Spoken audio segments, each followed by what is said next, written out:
Hello everyone and happy Monday to all of you and welcome again to our daily Bible verse ministry. Today's Bible verse taken from the book of Jeremiah chapter 29. For I know the plans I have for you, declares the Lord. Plans to prosper you and not to harm you. Plans to give you hope and a future. And in Tagalog, sapagkat batid kong lubos ang mga plano ko para sa inyo. Mga planong hindi ninyo ikakasama, kundi para sa inyong ikabubuti. Ito ay mga plano magdudulot sa inyo ng kinabukasang punong-puno ng pag-asa.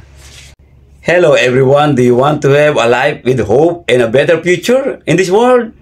So, continue to abide with the Lord because the Lord has always a better plan for you. He has a plan to prosper your life and He has a plan most especially to save you.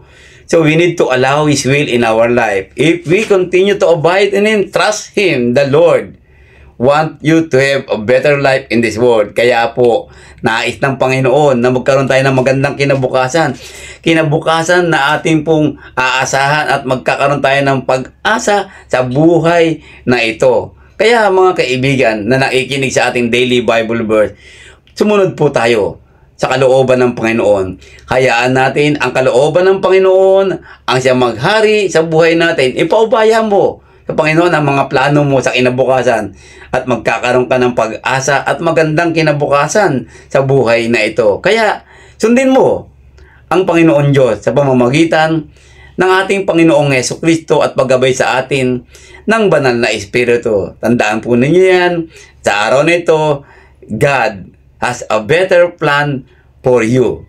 He wants you to prosper in this world. Magandang umaga po sa inyong lahat and please do subscribe to our daily Bible verse channel. Share it mga kapatid. Good morning and God bless.